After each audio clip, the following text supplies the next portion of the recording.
not an exaggeration. He is a working machine. His devotion, dedication, determination towards the protection of the rights of the consumers is extraordinary. Hats off you, sir.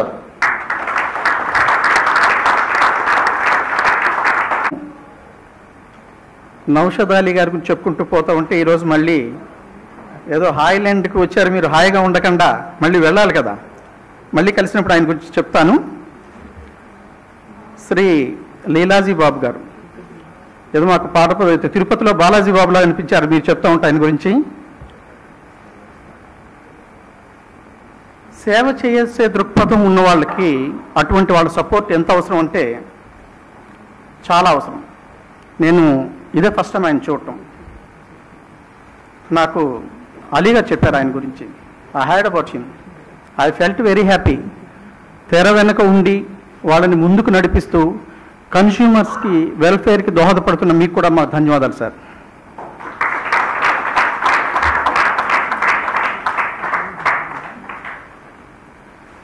Ratan Raj గారు national president. Common మ్యాన్కి నిదర్శనం అండి ఆయన మాట్లాడుతూ ఉన్నా, ఆయన ఏం చేస్తున్నా ఒక కామన్ మ్యాన్ లాగా కామన్ మ్యాన్కి ప్రతిబింబిస్తారు. లాస్ట్ టైం నేను వైజాగ్లో ఆయన మాట్లాడినప్పుడు విన్నాను. I felt very happy. Thank you Ratan Raj గారు. What to tell about him? With your permission I want to tell one thing what was happened in my chambers day before yesterday. Right.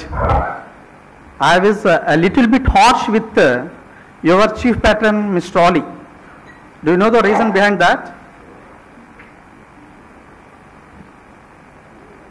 Intamandi members, beloved members of Asra, soldiers of Asra, all districts nunchi, all states nunchi ee vidhanga vastu first national summit ఇంత ఘనంగా చేసుకుంటూ, that is for good cause. I feel this is a good day and a great day.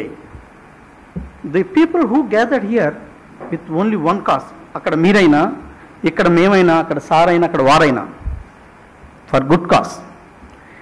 ఇటువంటి కార్యక్రమాలు చాలా తక్కువ జరుగుతాయి.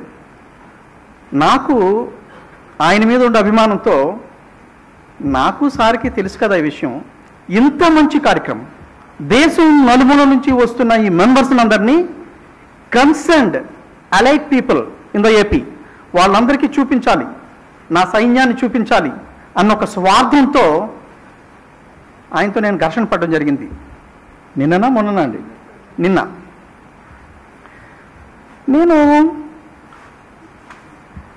ఎప్పుడు నాతో డిస్కస్ చేస్తారు కదా ఏదైనా ఫంక్షన్ ఉంటే ముందుగానే, ఈరోజు ఫంక్షన్, పలానా దగ్గర ఫంక్షన్, ఈసారి నాతో ఎందుకు డిస్కస్ చేయలేదబ్బా? ఆయన ఏ ఫంక్షన్ చేసినా, మీరు ఏ ఫంక్షన్ చేసినా ఎంత మంచి కాస్ట్ చేస్తారు, ఎంత బాగుంటుంది, అందరూ ఎంత ప్లెజెంట్గా ఉంటారు అనడానికి నిదర్శనం ఏంటంటే, ఉదయం నుంచి జరుగుతున్న ఈ కార్యక్రమాలు. ఫ్రెష్గా లేచి డాన్స్ చేయడానికి రెడీగా ఉన్నట్టున్నారు మీరు.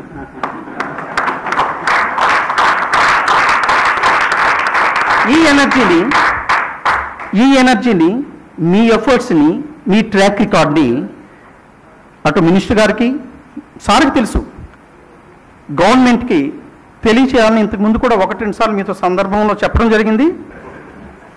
కానీ ఒక మాట ఆయన నాకు అంతవరకు నేను మాట్లాడకుండా లేచే ముందు ఒక మాట మాట్లాడారు. నేను ఆయన మీద హార్ష్గా మాట్లాడుతున్నప్పుడు ఆయన కళ్ళల్లో నీరు తిరిగిందండి. Without any exaggeration. సినిమాలో కొట్టుకుంటా చూడండి, ఇట్లా చూపిస్తారే, లవ్ ఫెయిల్ అయితే కొట్టుకుంటుంది, బట్ ఈయనకి ఏంటంటే అట్లా గుండు కొట్టుకుంటా ఉంది. I found it as a judge. లేస్తూ ఒక మాట అన్నారు, సార్ మీరు చెప్పిన పెద్దవాళ్ళు రాకపోయినా, మీరు చెప్పిన సైట్స్ లేకపోయినా, మాకేమైనా మానిటరీ బెనిఫిట్స్ రాకపోయినా పర్వాలేదు, కానీ నేను అవన్నీ ఆలోచించలేదు సార్. సారు మీరు అంటే నౌషద్ అలీ గారు మీరు, సరే వారు ఎలాగో వీళ్ళతో ఉంటారు, వీళ్ళు మాత్రం ఉంటూ నా మెంబర్స్, డిఫరెంట్ డిస్ట్రిక్ట్స్ వచ్చినటువంటి నా మెంబర్స్, ఆ మెంబర్స్ అందరూ ఎంత హ్యాపీగా ఉండాలి, వాళ్ళకి నేను ఏం చేయాలి అన్న తప్పునే తప్పించి నాకు రెండు ఆలోచన రాలేదు. ఇప్పుడు నేను తప్పు చేస్తున్నానో రైట్ చేస్తున్నానో నాకు తెలియదు, కానీ హాయ్లాండ్లో పెడితే వాళ్ళు హాయిగా ఫీల్ అవుతారని నేను హాయ్లాండ్లో పెట్టడం జరిగింది సార్ అన్నారు. అప్పటికి ఆయన ఎలా ఉన్నారంటే జుట్టు చెదిరిపోయి, డ్రెస్ నలిగిపోయి, ఎంత కష్టపడుతున్నారో మీ అందరినీ రిసీవ్ చేసుకొని మిమ్మల్ని అందరిని హ్యాపీ చేయడానికి ఆ మాట అంటే, అంత కష్టపడుతూ కూడా మెంబర్స్ గురించి అంత ఎక్కువ ఆలోచిస్తూ ఉంటే నాకు చాలా హ్యాపీ అనిపించింది. ఎస్,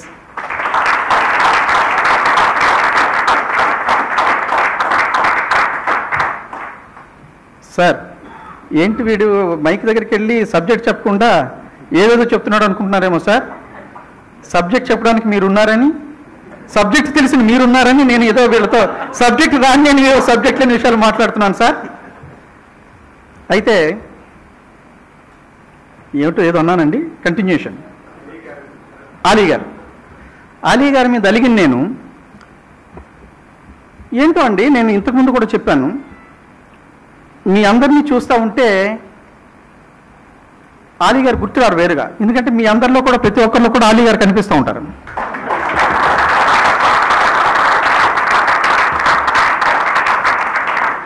అది ఇంతకుముందు ఫీలింగ్. అలీ గారిని చూస్తే కూడా మీ అందరు కనిపిస్తూ ఉన్నారు.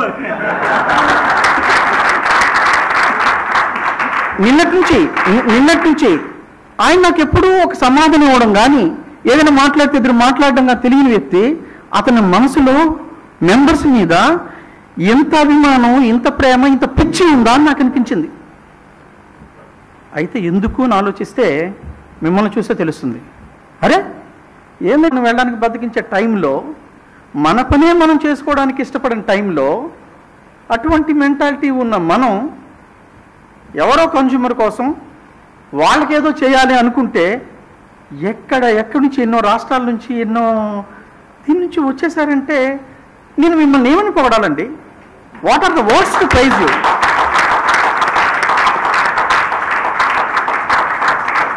There are no words, real I'm telling. అసలు మిమ్మల్ని చూసి నాకు ఎంత హ్యాపీగా ఉందంటే, I'm not inspiration or sir is not inspiration, you are the inspiration to us. నిజం.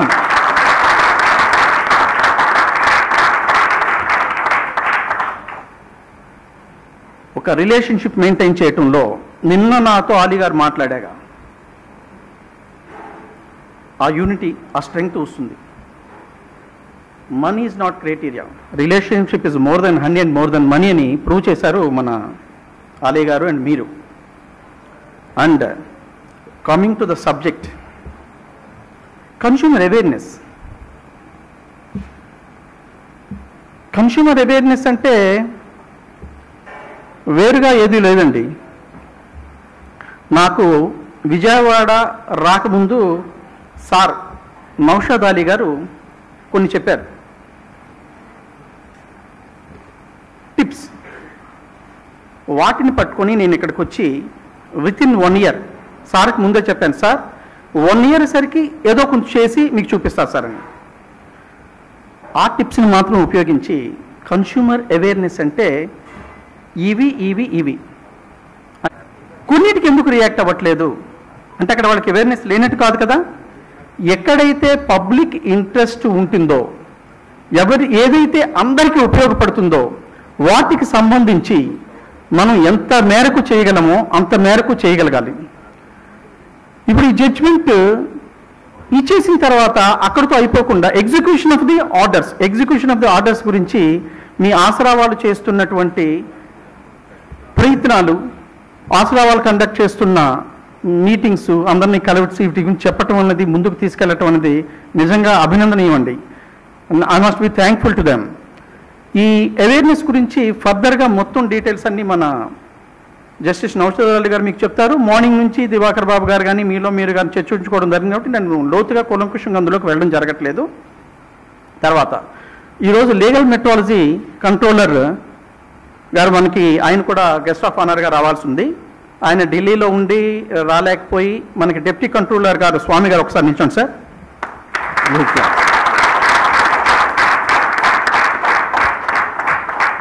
Thank you very much. ఆయన రావడం జరిగింది. ఇప్పుడు ఒక జడ్జిమెంట్ ఇచ్చిన తర్వాత అక్కడితో ఒక కొంత పార్ట్ అయినట్టు, ఎగ్జిక్యూషన్ అయితేనే ఫుల్ ఫ్లెడ్జ్డ్గా అయినట్టు. ఇది ఎగ్జిక్యూషన్ అవ్వాలి అంటే ఇప్పుడు మీ ఎన్జిఓ ఆర్గనైజేషన్లకు ఆసరా ఎట్లయితే ముందుకెళ్ళి మీ ప్రయత్నాలు మీరు చేస్తున్నారో, అఫీషియల్గా లీగల్ మెట్రాలజీకి వాళ్ళపైన రైట్ చేసి విజిట్ చేసి వాళ్ళు చేసిన తప్పుల్ని మళ్ళీ ప్రజల ముందు కానీ కోర్టు ముందు కానీ పెట్టే రైట్స్ ఉన్నటువంటి throughout state controller legal metrology ఇందులో ప్రతివాదులుగా ఉండడం జరగడంతో మాకు ఆపర్చునిటీ దొరికింది. త్రూఅవుట్ స్టేట్ ఇది ఇంప్లిమెంట్ చేయడానికి ఒక అవకాశం వచ్చింది. Because controller legal metrology is as opponent in this, fifth opponent. So ఈ కన్స్యూమర్ అవేర్నెస్ని మనం దీంతో స్టార్ట్ చేసుకువెళ్తే, సార్ నిన్న ఇచ్చినటువంటి జడ్జిమెంట్, మొన్న కార్పొరేట్ హాస్పిటల్స్ మీద ఇచ్చిన జడ్జిమెంట్ మేము వచ్చే ముందే నేను ఈనాడులోని, సాక్షిలోని, మిగతా పేపర్స్లోని కూడా చూశాను.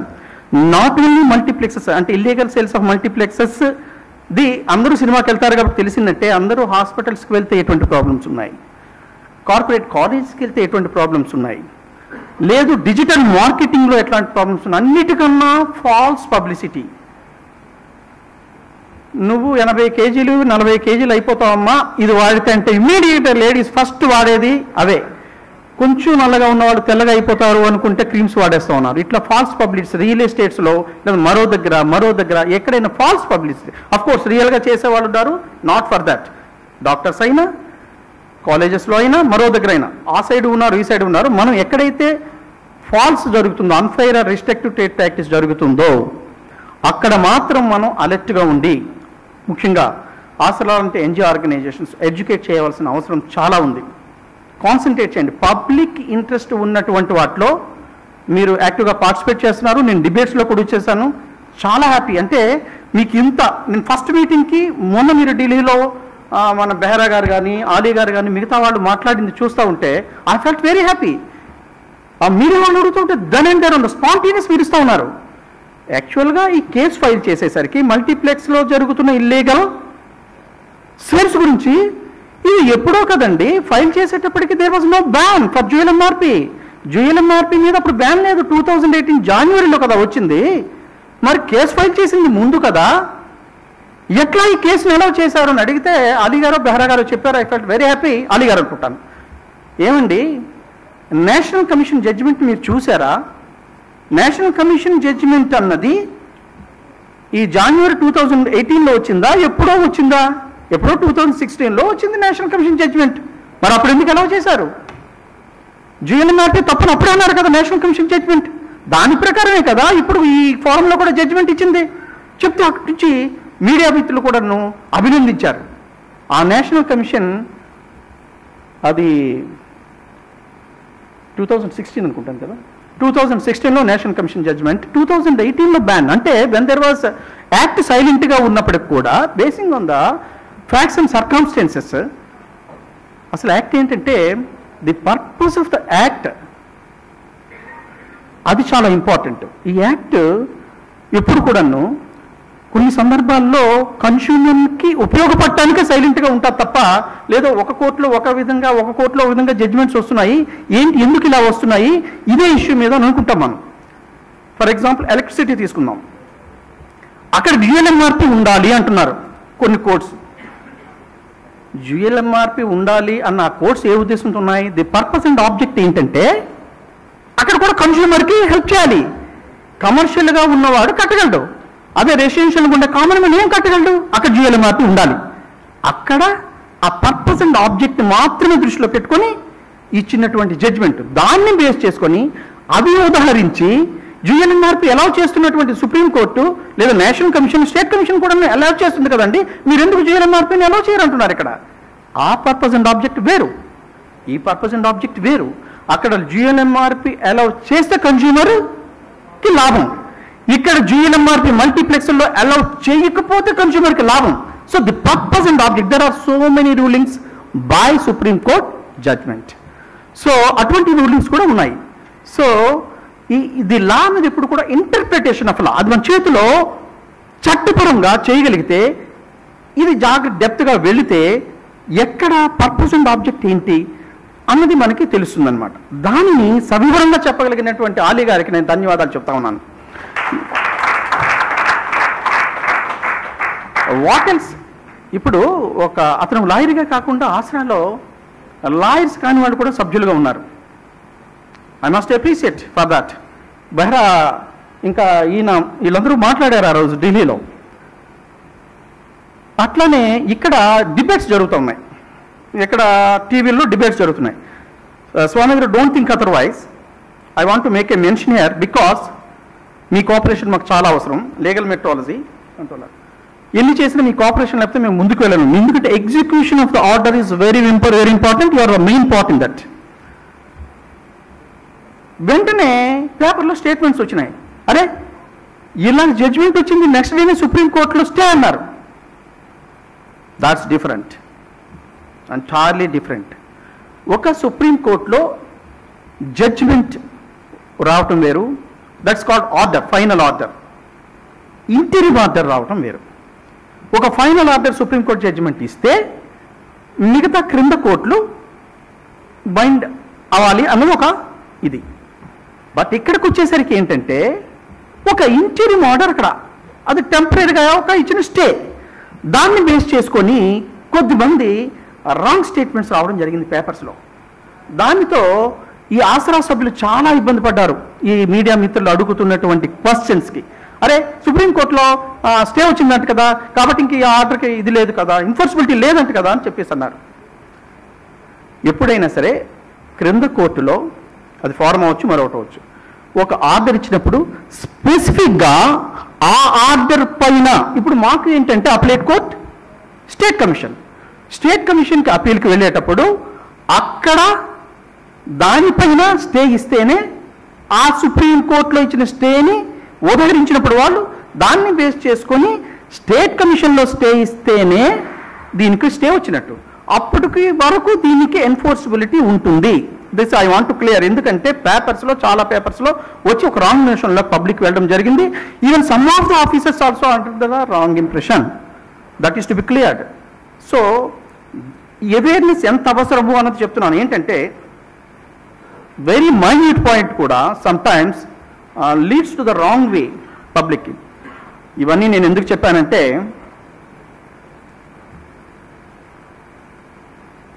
ఇది బయటికి వచ్చింది కాబట్టి ఈరోజు పేపర్లో చెప్తున్నాను, లేకపోతే చెప్పకూడదు. కామన్ మ్యాన్ కన్జ్యూమర్ అదృష్టం, మన ఆసరా సభ్యుల కష్టానికి ప్రతిఫలం, మన స్టేట్ కమిషన్ కూడా రిఫ్యూజ్ చేసింది స్టేని.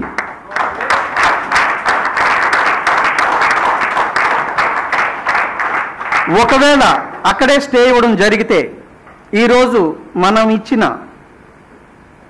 ఆర్డర్కి అక్క వాల్యూ లేకుండా పోయేది. సో ఈరోజు ఏదైతే నన్ను మీరు అంటున్నారో ఇవన్నీ కూడా entire credit goes to justice Naushad Ali గారని మరోసారి చెబుతూ,